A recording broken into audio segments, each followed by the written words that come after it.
Les Égyptiens appellent à la restitution de la pierre de Rosette, une dalle en granit noir datant de l'Égypte antique exposée au British Museum depuis 1802.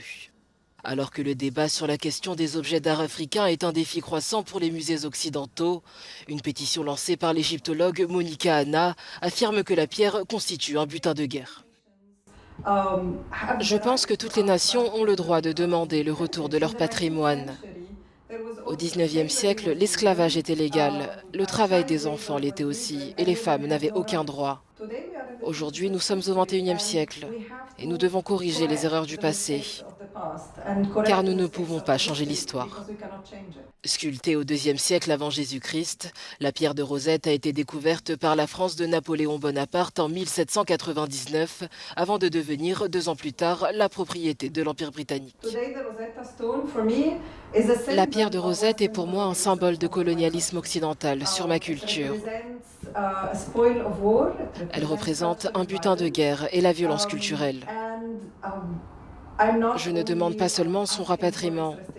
Je forme également des générations d'étudiants qui deviendront des chercheurs pour qu'ils continuent le combat jusqu'à ce que la pierre de Rosette soit de retour en Égypte. Les inscriptions gravées sur ce fragment de stèle ont permis une percée décisive dans le déchiffrage des hiéroglyphes. Alors qu'il marque le 200e anniversaire du déchiffrement, le plus grand musée britannique reconnaît que plusieurs demandes de rapatriement d'artefacts lui ont été adressées par différents pays. Mon message au British Museum est qu'il est grand temps que vous trouviez un nouveau rôle pour votre musée au XXIe siècle.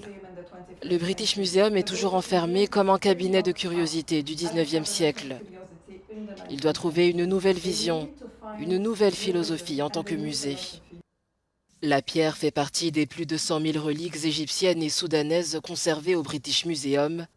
Les musées occidentaux ont longtemps mis en avant la supériorité de leurs installations pour justifier leur détention de trésors mondiaux, mais pour Anna, le droit des Égyptiens à accéder à leur histoire doit être une priorité.